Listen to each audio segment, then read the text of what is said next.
नमस्कार साथियों, गुरमीत अत्री यमुनानगर से।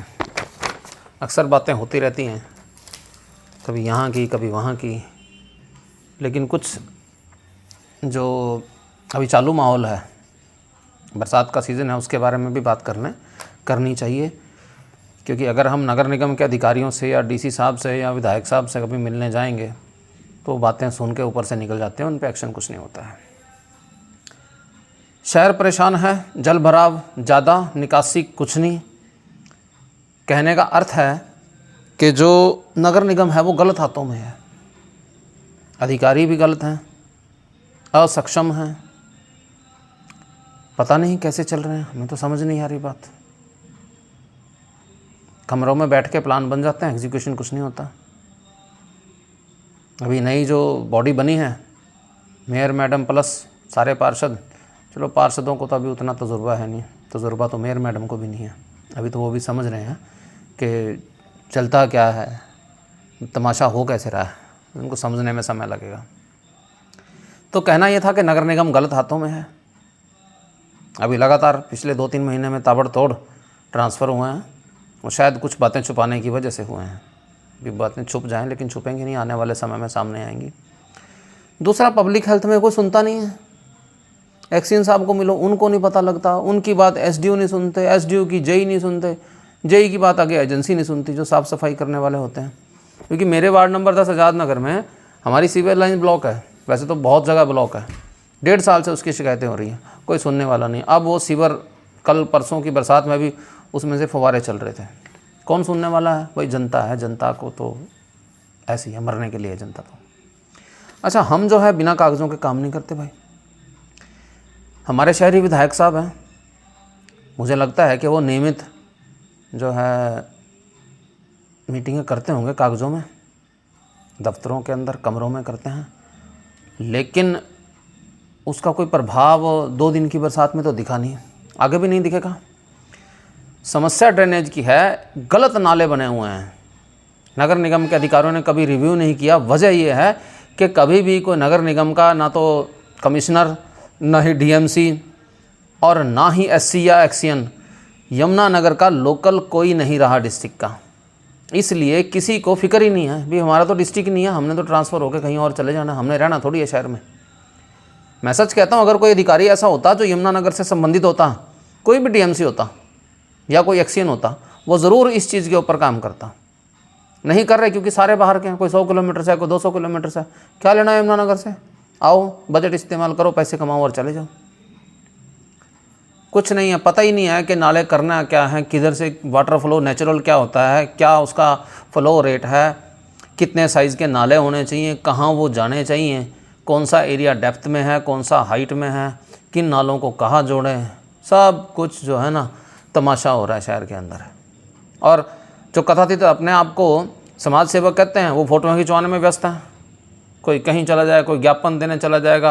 अब मैं तो हैरान हूँ, सरकार के लोग ज्ञापन दे रहे हैं, भाजपा के लोग ज्ञापन दे रहे हैं। ज्ञापन देने का काम तो विपक्ष का होता है, भाई हमारी सुनवाई नहीं हो रही, यहाँ तो भाजपा वाले ज्ञापन दे रहे हैं। नालों के टेंडर लगते हैं, हमने पहले भी शिकायत की थी, भाई नालों की सफाई के टेंडर लगाते ही मई में हैं, 15 दिन में वर्क ऑर्डर इशू होता है, इतने में ठेकेदार काम करता है। और कभी तो नालों के साइज़ के हिसाब से टेंडर लगा देते हैं कि कितना उसमें से स्लज निकलेगा, कितना कबाड़ निकलेगा, उसको देखता कोई नहीं है। कबाड़ ठेकेदार निकाल रहा है, निकाल के गिर कहाँ रहा है, कितना गिरा है, ट्रॉली लग रही है, ट्रैक्टर लग रहा है, जेसीबी लग रही है, या एक दिन फ़ोटो खींचते हैं और उसके बाद छुट्टी, भुगतना पड़ रहा है शहर की जनता को। सब ठेकेदारों की और इंजीनियरिंग ब्रांच के अधिकारियों की मिली भगत है। कहीं ना कहीं कमिश्नर साहब भी जिम्मेदार हैं, क्योंकि वो अपनी जिम्मेदारी पूरी नहीं कर पा रहे। करप्शन नीचे से शुरू होता है, लेकिन वो जाता ऊपर तक है, और ऊपर से भी शुरू होता तो नीचे तक जाता है। अगर टॉप लेवल अधिकारी भ्रष्टाचारी है तो नीचे लेवल का भ्रष्टाचारी होगा ही होगा 100%। और ऐसे ही अगर सबसे नीचे लेवल का भ्रष्टाचारी है तो टॉप लेवल का भी होगा। क्यों? क्योंकि नीचे वाले को रोकने के लिए तो ऊपर वाला बैठा है। लेकिन अगर कंप्लेंट रिड्रेसल सिस्टम ही नहीं है, 2% कंप्लेंट रिड्रेस होती है यमुनानगर के अंदर सीएम विंडो की, जो नगर निगम की हैं, पब्लिक हेल्थ की हैं, बाकी तो झूठे कह देते हैं होगी जी, अपनी मर्जी से ATR लिख दी, किसी सीएम विंडो में किसी और सीएम विंडो पुरानी की ATR अटैच करके भेज दी ऊपर। ULB वाले भी नहीं देखते, वो भी कंप्लेंट को फाइल कर देते हैं, यहाँ कोई सुनने वाला है नहीं।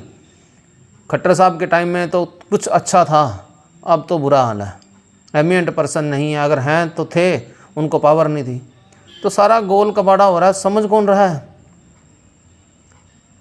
हाँ, एक काम करवा लो बस नगर निगम से, क्या वो 50-52 करोड़ का ओपन एयर थिएटर बनवा लो, जिसकी शहर को ज़रूरत भी नहीं है, आम आदमी को ज़रूरत नहीं है। ऊपर के एलीट क्लास 2-4% है जिनको ज़रूरत हो सकती है, बाकी किसी को नहीं है। बड़े बड़े द्वार बनवा लो सड़कों के ऊपर, जो कि सुप्रीम कोर्ट के ऑर्डर के हिसाब से अवैध हैं। चलो वो काम तो रुक गया। दिव्या नगर योजना में जहाँ जहाँ वाटर वो होती थी, हार्वेस्टिंग हुआ करती थी, घास होता था, उस सारे के अंदर टाइलें लगा दी, उसको भी गुड़ गोबर कर दिया, पुरानी टाइलें लग रही हैं, मतलब पैसों की बर्बादी कर रहे हैं। डेकोरेटिव लाइट लगवा लो, वो 20,000 की लाइट निकाल के 1.5 लाख रुपए की लाइटें लगा रहे हैं, क्या हो रहा है उससे? कुछ भी नहीं हो रहा, सिर्फ पैसे खा रहे हैं। क्या फ़र्क पड़ता है कि आपका पोल जो है वो लोहे का है या GI का है या कास्ट आयरन का है, बट आपको पैसे खर्चने हैं।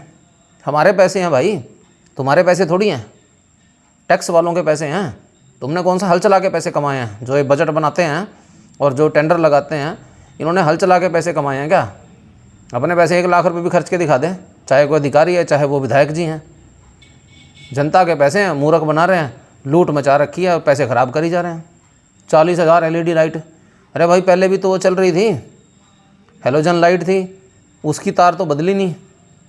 तारों में जगह जगह ब्रेक थे, जितने भी डिवाइडर के ऊपर थी उन्हीं को हटा के LED लगा दी। लाइटें और तारें ऐसी कंपनी की लगाई जो ब्लैक लिस्टेड थी, किसी ने नहीं देखा। बस आपको जनता से कोई मतलब नहीं है। शहीद भगत सिंह चौक के पास जो नगर निगम का ऑफिस है, उसके अंदर आप गाड़ी लेके चले जाओ, आपको पार्किंग की जगह नहीं मिलेगी। रेडियाँ लगवा रखी हैं, कुछ बैरिकेटिंग कर रखी है, अफसरों की गाड़ियाँ तो अंदर खड़ी होती हैं, स्टाफ की भी मोटरसाइकिलें अंदर खड़ी होती हैं। जनता आती है, सोचते हैं यार गाड़ी नहीं खड़ी होएगी, चलो कोई बात नहीं, शिकायत ही नहीं करते। तो ये कर रखा है, अभी सुविधा ही नहीं है, कोई खड़ा ही नहीं होगा आके तो शिकायत कौन करेगा। फिर भी आपसे रिक्वेस्ट है भी जाग जाओ भाई, शहर की जिम्मेदारी समझो, इतने भी बेशर्म ना बनो भी लोग थप्पड़ मारने पे उतारू हो जाएं। आप लोग भी सोचिए शहर वालों, भी किन लोगों को बना दिया और लगातार बनाते आ रहे हो, वे और क्या कसर है? बर्बाद करना है क्या शहर को और ज़्यादा? सारे वार्ड के अंदर पानी ही पानी है, सब के अंदर नाले ही नाले हैं, पानी किसी में जा नहीं रहा। कोऑपरेट करते नहीं किसी के साथ, पब्लिक से मीटिंग नहीं लेते, बस पैसे हैं लगा ही जाओ भाई। जनता मूर्ख है ना हमारे जैसी। चलो कभी तो जागेंगे। ध्यान रखिएगा अपना, बच के रहिए बरसात में, यहाँ कोई किसी का वाली वारिस नहीं है।